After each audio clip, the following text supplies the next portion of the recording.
Waco siege, also known as the Waco massacre, was the law enforcement siege of the compound that belonged to the religious sect Branch Davidians.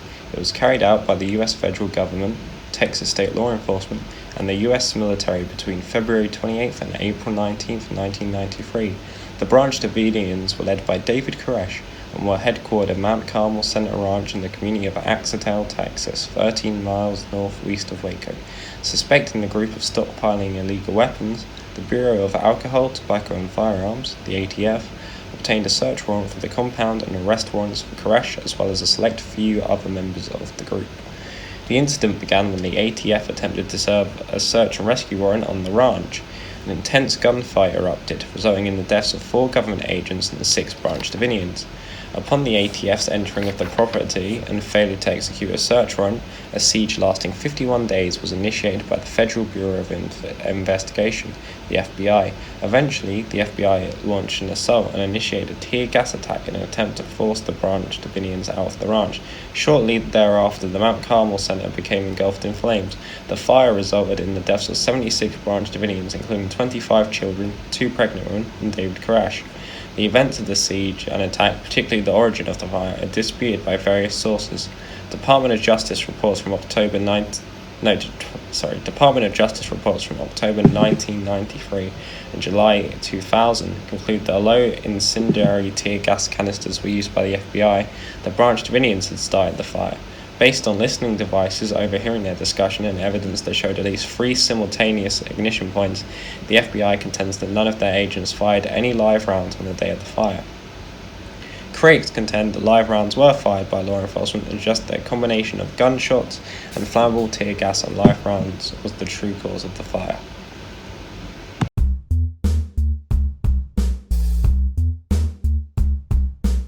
The Davidians were originally known as the Shepherd's Rod, which was made in 1954, and shortly after they changed their name to the Davidians, which is a reference to the Old Testament where King David is a righteous king, and his offspring would be the ones to inherit the earth. The members of the Shepherd's Rod, believing they were King David's offspring, referred to themselves as Davidians. In April of 1955, the Davidians purchased a piece of land just outside of Waco, Texas, which they call Mount Carmel, after a mountain in Israel mentioned in Joshua 19:26 in the Bible's Old Testament. In the beginning, there were only 125 people at Mount Carmel. However, these numbers increased rapidly, as did the size of the property, which included dairy farms, schools, a cemetery, and a sanatorium. In 1950, it's believed up to 100,000 people were part of the Davidian religion. In 1955, the founder of the Davidian religion, Victor Houteff, mysteriously died after his wife mysteriously died. And after Victor's death, his wife Florence would take over as leader, and that caused a split, where a member of the religion, Benjamin Roden, and a group of the original Davidians created a split-off branch group of the religion and called themselves the Branch Davidians, and left the original group. Florence, who had control of the original religion and property of Mount Carmel, said she had received a revelation from God, and that on April 22nd, 1959, the world would end, and her followers believed her. And once the world didn't end, this created distrust amongst the group and even more fracturing. And after all the fracturing happened, Benjamin Roden came back and purchased the Mount Carmel property for his religion, the Branch Davidians. Benjamin died in 1978. Similar to Victor, his wife took over, Lois Roden. She ran the religion normally for a few years until in 1981, when a man by the name of Vernon Howell, later known as David Koresh, joined the Branch Davidians. Shortly after joining, Vernon became very close to Lois. Vernon was known as being a very charismatic man and a good musician that would occasionally lead the religious members in song. Later on, he claimed to have his own revelations from God regarding the meaning of the religion's scripture. Vernon and Lois had an affair because, according to one of Vernon's revelations, the children they would have would be the chosen son of God. Due to these events, more members of the Branch Davidians began to fracture away. In 1983, Lois and Benjamin's son, George Roden, took over as leader. It was noted that George hated Vernon, and one of his first actions he took as leader was removing most of Vernon's power, and this led to Vernon leaving with some members of the Branch Davidians. Once Vernon had left, George renamed Mount Carmel to Rodenville. After the next 3 years, the two groups would have petty arguments with each other. In 1987, Vernon returned to Rhoderville, and according to witnesses, George Roden challenged him to a competition to see who could raise the dead in Rodenville Cemetery. Later, George would deny this claim. After this event, Vernon went to the police and reported George for defiling a corpse. However, they couldn't do anything, as Vernon had no evidence. In November 1987, Vernon and several of his followers, armed with rifles, broke into the Rodenville compound. According to Vernon, they did this to gather evidence. Lois Roden had died a year previously, in 1986. And, whilst entering the compound, Vernon was spotted by George Roden, and a gunfight broke out, which lasted roughly half an hour before the police arrived. As soon as the police arrived, Vernon and his men dropped their weapons immediately. During the gunfight, there were no deaths and only one injured, Vernon himself. Because of all these events, George was arrested, and because of this, some of George's followers joined Vernon instead. In 1981, one of George's followers approached George and said he had a new revelation from God, which led to George killing him with an axe, which got him put in jail again. Vernon then walked back into Rhoderville, renamed it Mount Carmel, and became the unchallenged leader of the Branch Davidians, and renamed himself to David Koresh. David believed himself to be one of the sons of God, and more specifically the Lamb of God mentioned in the book of Revelations, and because of this he told his followers that they would be the ones to fight the armies of Babylon in the rapture. In 1989, David said he received another revelation from God, that he was to father 27 children that would become the judges in the rapture. To do this, he began sleeping with the women in his religion.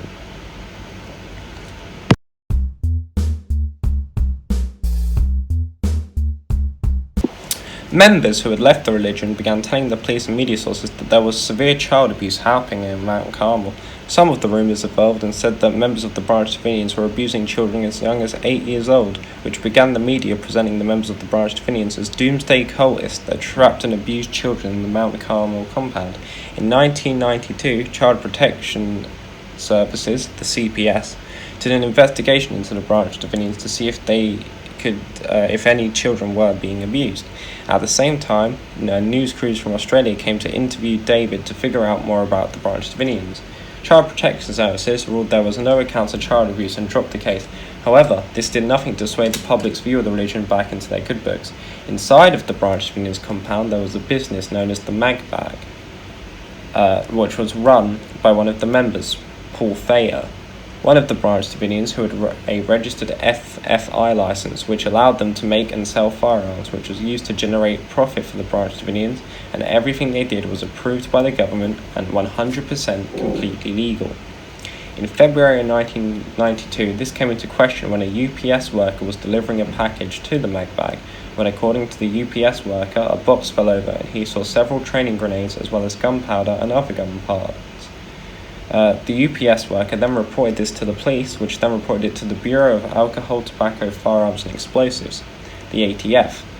Machine gun fire is not evidence of illegal activity. It is illegal in Texas to own a machine gun. It is legal in Texas to own a machine gun if the owner pays a $200 tax on the gun. There was no evidence that the Branch Davidians owned any machine guns. There was no evidence that the Branch Davidians owned any machine guns. So the Waco raid on February 28, 1993 was launched because the ATF merely suspected that the Branch Davidians might have a machine gun and had not paid their tax on. So when the ATF heard about the UPS worker story, they didn't think it was a normal restock for the Mag Bag, but instead a way to create an untaxed explosive, and then immediately began an investigation. On June 9th, 1992, the ATF began looking into the history of the Branch Davidians, and on July 30th, 1992, they sent 2 agents to a local gun shop to inquire about the Branch Davidians. The local gun shop said they had known the Branch Davidians for years and had done business with them on many occasions, all completely legal. The ATF, not trusting the gun shop's word, called the local sheriff, and the sheriff got in contact with David Koresh through the three-way conversation. David openly invited the ATF to come over and go through all their paperwork and weapons. The ATF, for some unknown reason, denied David's offer.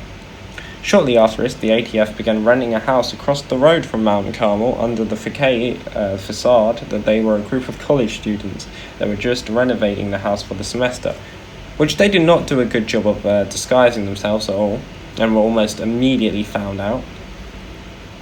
One of the ATF agents, Robert Rodriguez, joined the Davinians as an undercover agent for the ATF. David Koresh figured out early on that Robert was from the ATF, but didn't say anything and let him continue being a member of the Branch Davinians. Robert Rodriguez eventually filed his findings in Mount Carmel. Rodriguez said he found lower receiver parts, aluminium blocks, and fake grenades. The ATF looked at this report and thought that even though there was no evidence of this, the Branch Davinians might use those parts for something nefarious. They listed this as well as a noise complaint from a neighbour, which had already been investigated by the local sheriff and found no evidence of anything illegal going on in Mount Carmel, for the reason of getting a search warrant. The ATF received their search warrant that must be carried out by the 28th of February 1993. The ATF then began gathering accounts of all the journalists that said the Branch Davinians had been abusing children, even though the ATF has no jurisdiction over child abuse, as that is the CPS's job, and used that as another reason that they should search Mount Carmel for illegal firearm, even though the CPS already had investigated and proven this was not the case and there was no child abuse at Mount Carmel. Going back to when David originally bought the Rodenville property, he reported to the local sheriff's department that he had found a meth lab that someone had set up on the edge of his property.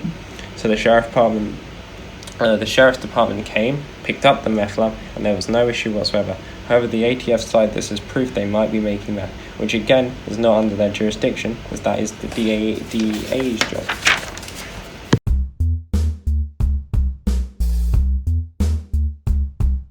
The main theory that many have pointed to why the ATF acted so strangely is because of publicity, which the ATF desperately needed at this point, because of the Ruby Ridge incident, which was an 11-long-day siege in 1992 in Boundary County, Idaho, near Naples, from August 21st, 1992 to the 1st of September, 1992. To give a brief overview of the events, because Ruby Ridge is not the topic of this documentary, the Waco siege is, but to give a brief overview, in August of 1992, the ATF was doing an investigation into a man called Randall Weaver, who supposedly created 2 short-barrel shotguns. After the ATF decided Randall had sawn off the barrel of 2 shotguns, which is a criminal offence, he was given a court date that he missed, most likely because it was rescheduled, and Randall, who lived off the grid, didn't check his mail very often, seeing as he lived completely off the grid. One night, in August 1992, U.S. Marshals came to Randall's property, known as Ruby Ridge, in order to arrest Randall. Upon arriving there, Randall's dog began to bark at the marshals, to which the marshals shot his dog to death, to which Randall's son, Sammy Weaver, investigated the noise, and to him saw a random man shoot his dog. So Sammy shot the marshals, to which a gunfight ensued, which led to 2 deaths, a U.S. Marshal and Sammy Weaver, which then led to the 11-day standoff where negotiators were given false information about what even happened, thinking that the Weavers had fired at the U.S. Marshals first, for no apparent reason, where in reality the U.S. Marshals shot first and had not identified themselves. This all culminated together when a sniper called Lon Haruchi began firing at Randall as he tried to recover the body of his son Sammy. One of these shots actually hit Randall's wife Vicky Weaver as she held their other children. Because of this, Randall surrendered himself and his children because of his fear they'd keep on shooting. In the end, the FBI and the ATF had killed a mother and son over 2 short shotgun barrels, which led to the ATF being hated by the general public. Some even holding protests saying the ATF should be destroyed. In the midst of all that, the ATF hears about a cult who supposedly abuse children and have illegal weapons, and view this as a good way to get back into the public's good books. I'm of course referring to Waco. The raid began on the morning of February the 28th, 1993. A local reporter had been tipped off that a raid was going to begin, so whilst he was driving towards Mount Carmel, he pulled over and asked a postman if he knew directions on how to get to Mount Carmel, because a big ATF raid was about to happen. Unknown at the time to the reporter, the postman he had just asked was David Koresh's brother-in-law, another Branch Davidian, so Koresh's brother-in-law gets in his car and rushes to the compound and warns everyone about the incoming raid, and everyone in Mount Carmel begins to panic. David Koresh ran to Robert Rodriguez and began begging him to call the ATF and call off the raid. Robert Rodriguez played dumb and ran out of the front door as he left everyone inside began to pray. The ATF arrived at the compound in full kit and had their blood type written on their wrist and neck in case of any blood transfusions that may be needed. At this time, there were roughly 115 people inside Mount Carmel, and the women and children began hiding in their rooms while several of the men took up arms. Koresh assumed the ATF was going to come loud and used them as an example. At 9:45 p.m., the ATF rolled up in armoured trailers and began surrounding the front of Mount Carmel. Koresh came out with his hands up and told them to stop because there's women and children inside. Whilst they yelled back and forth, someone fires a shot. It's unknown who originally fired the shots because it's been reported that the Branch Davidians shot first by the ATF, although in later reports it states the ATF shot first, so it's unknown which is the truth. However, this leads to the agent shooting and killing the Branch Davidian's dog, causing the Davidians to shoot back, and so the gunfight begins. Wayne Martin, one of the Branch Davidians, called the local police and asked them to get on the phone with the ATF and get them to stop shooting, exclaiming they were shot first and there now women and children are in danger. Mount Carmel. Mount Carmel? Yeah, tell them there are children and women in here to call it off. I hear gunfire. Who is it? Wayne. Tell me what's happening, Wayne. There are women and children in danger. Wayne. I'm under fire. I'm going to call out. What? I'm going to pull back. I have a right to defend myself. They started firing first. During the gunfight, the first agent was shot when he tried to make his way to the back of Mount Carmel and was shot by one of the Branch Davidians from a top window. Helicopters began flying low around Mount Carmel, supposedly to draw attention away from the ATF agents on the ground. However, according to many survivors, the helicopters were shooting at the Branch Davidians. The ATF then begins to put ladders on the walls of Mount Carmel to make their way inside through the top windows, where the ATF suspect the Branch Davidians kept their weapons, according to Robert Rodriguez's report. Whilst gathering outside the window, the three agents then began to be shot at, and then the agents threw a flashbang inside and forced their entry. According to the ATF, on entry, another agent was killed, and they in turn killed the Branch Davidian who had killed the agent. While searching for weapons, the ATF were then ambushed by another Davidian, where two agents were injured, and of course, the FBI killed that Davidian. The agents then make their exit from the window, where one agent hits his head and falls down the roof onto the ground. He did survive. As the agents begin taking cover behind the Davidians' vehicles and returning fire, this shooting continued rapidly for 45 minutes and only slowed down because the ATF, who was starting to run low on ammo. Even after this, the gunfight continued for another 2 hours. The sheriff on scene at the time said the shooting only stopped because they had run dry of ammunition once again. Once the ATF had actually run out of ammunition, the Branch Davidians said the ATF could come retrieve their dead and wounded. On the ATF side, currently, there were 4 agents dead and 16 injured. On the Davidian side, 5 were dead and several more were injured, including David Koresh himself. The Davidians began collecting their dead and burying them in the Mount Carmel cemetery. On the way back from burying their dead, one of the Davidians was shot and killed by an ATF agent. According to the ATF member, the Davidian shot at him first, although this has never been proven. Journalists and news crews from around the country began also gathering around Mount Carmel because a federal agent had died. It then became the FBI's case and no longer the ATF's case. Specifically, it was taken over by the FBI's hostage rescue team, the HRT. This was the same team that was at the Ruby Ridge incident.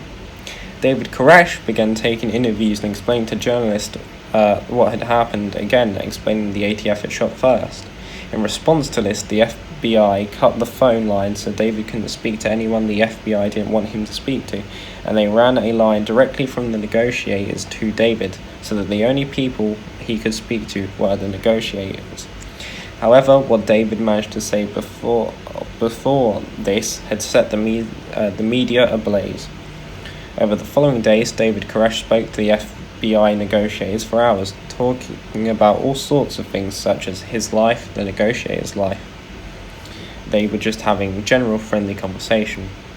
Several more days passed and nothing happened except David talking to the negotiators occasionally.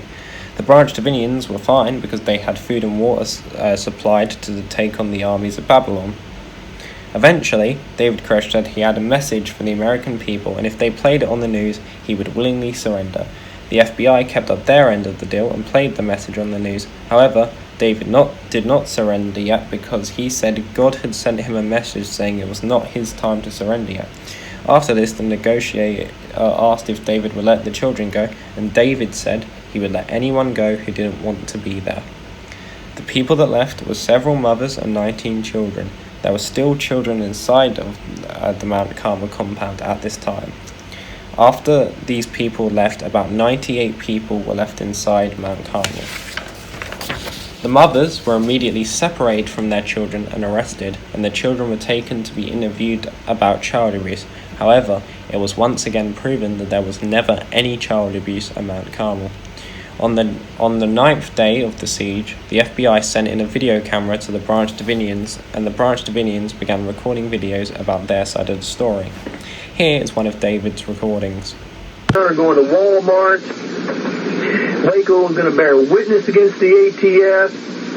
The two agents across the street over here, Robert Gonzalez, I love the guy.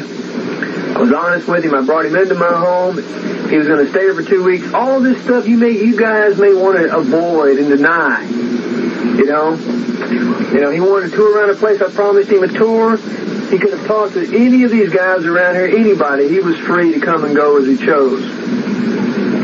And I do not appreciate it, and never will I ever appreciate somebody coming here with 2 helicopters and cattle trailers and all that, and pushing people around with guns. Hey, I'll meet you at the doorstep any day. You know, and somebody will get hurt. If you want to keep playing that game, I'm talking to you. Somebody's going to get hurt.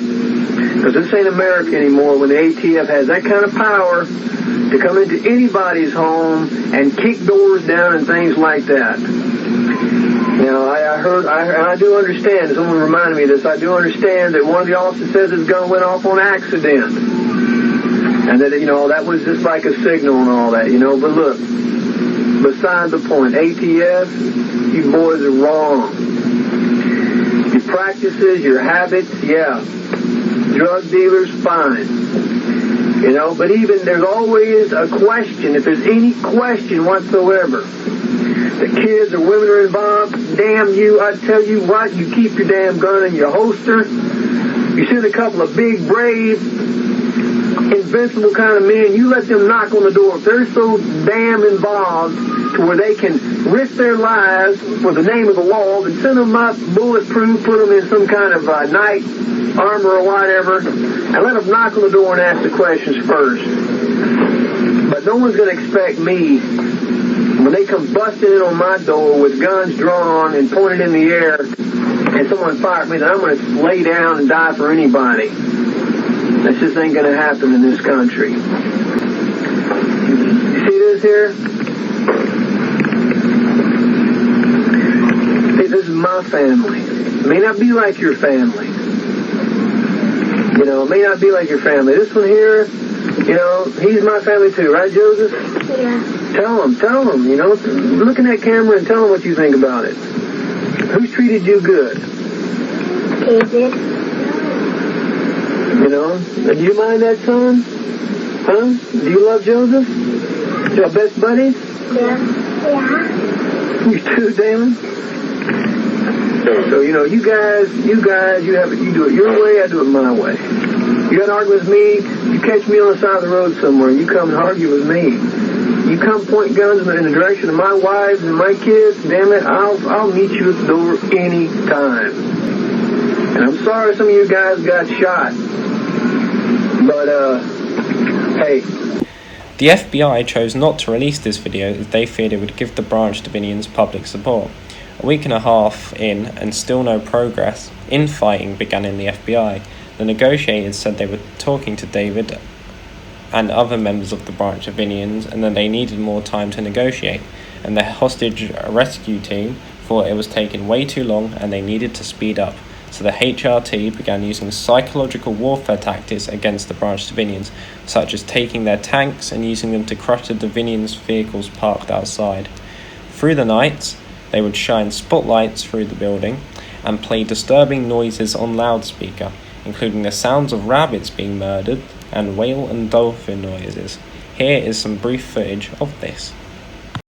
Day 7 finds reporters facing a banner reading, "God help us, we want the press." Reporters respond with a statement of their own. God help us, we are the press! Also, as the tanks ran over their cars, they also ran over bodies of people who were previously buried. Here is now a video of one of the Branch Davidians members talking to the FBI. Push David or the rest of us to the limit. Did they want to create an incident? Did they want us to come out, crazy and start shooting so that they'd have an excuse to gun us down? We didn't know. We realize that you have the ability, and it's not below you people to do something like to erase all evidences. Why do you have the press so far back? You can give me any kind of crap you want. I know, you know. The reason we're not talking to the press is you people have got to cover your butts from what you did, and that's what's going on here. The FBI then cut all the water and power lines going into Mount Carmel. Now the whole Davidians were down to just one tank full of water. Around this time, 11 more people would leave. Several of the children didn't want to leave as they saw what happened to the children before them, so they chose to stay as 11 adults left. Several more weeks passed as more FBI experts were brought in to see what they should do. Whilst this was all happening, a carnival had set up outside Mount Carmel. People were selling t-shirts, ice cream, and people were playing games with each other. Also at this time, the FBI had pushed the press even further back. They could still see the compound, but they couldn't hear or see any of the FBI agents' actions themselves. On April the 10th, 1993, the HRT began debating if they could just snipe David Koresh, but they figured they couldn't do that because as soon as they killed Koresh, the Branch Davidians would probably all kill themselves in reaction. On April the 14th, 1993, David said he had received his final message from God. David asked if he could write down his final message of the 7 seals of Revelation, and after that, he would willingly surrender after giving his manuscript to the press. However, the HRT deemed this still unacceptable.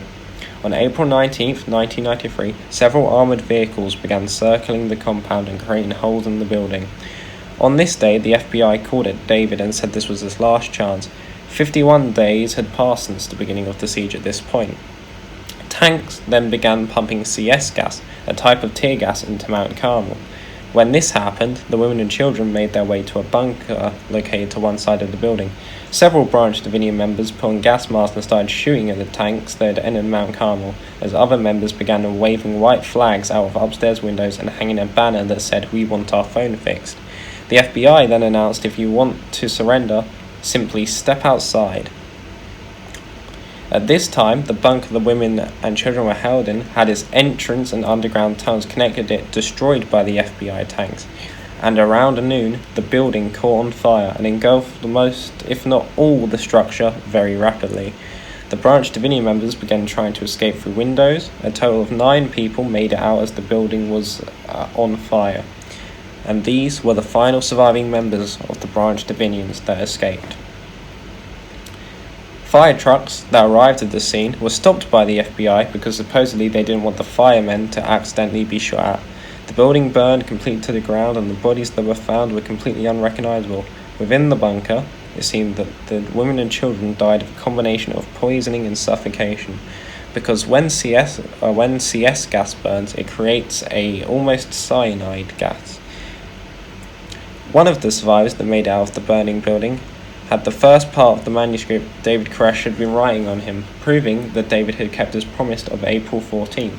As soon as the Branch Davidian flag had burnt down, the ATF stuck their flag on the Mount Carmel flagpole as a symbol of their victory. ATF flag up on that flagpole as a symbol of a military conquest, because the whole world saw this as a symbol that the battle was over. I was a lawyer, and I had David Koresh's grandmother with me, and I wanted to see about talking to him. And after a few minutes, another one came up to me who was obviously the guy in charge and was very surly and declined to give me any information at all.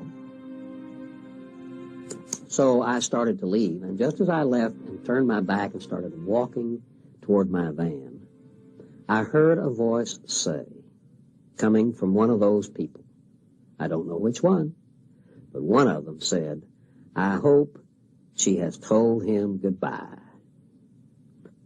That was the mentality of the people who were guarding the gates. Those were federal law enforcement authorities. And their attitude was, we are going to get revenge against David Koresh, and if that means we have to eliminate all of them in there, that's just fine too. That was the attitude that they had. The FBI also took victory poses next to the bodies of dead children, as well as destroying a lot of evidence from the Waco siege. But worst of all, they made the press run stories saying that the members of the Branch Davidians had all died because of a group suicide. On the day of Waco, 82 people died, 23 of which were children. The survivors of the siege were charged with possessing and manufacturing illegal weapons and were sent to prison because of it, even though they had not done this. And as of July 2007, all of these survivors have been released from prison. Lon Haruchi, who was the sniper at Ruby Ridge who fired the shot that killed Vicky Weaver, was stationed with his sniper rifle on the last day of the Waco siege. He shot the Branch Davidians trying to escape the compound. However, when an investigation began, it turns out that Lon had immediately rebarreled his rifle, meaning that no shots could be traced back to him. Along with this, all the independent autopsy footage was confiscated by the FBI and mysteriously disappeared. As the unfortunate case with most tragedies, it would go on to create many more tragedies. When Timothy McVeigh committed the 1995 Oklahoma City bombing that killed 168 people, 19 of whom were children, injured more than 680 others, and destroyed 1/3 of the Alfred P. Murrah Federal Building, the largest terror attack in the United States up until 9/11, he cited Waco and Ruby Ridge as his primary reasons for doing the attack.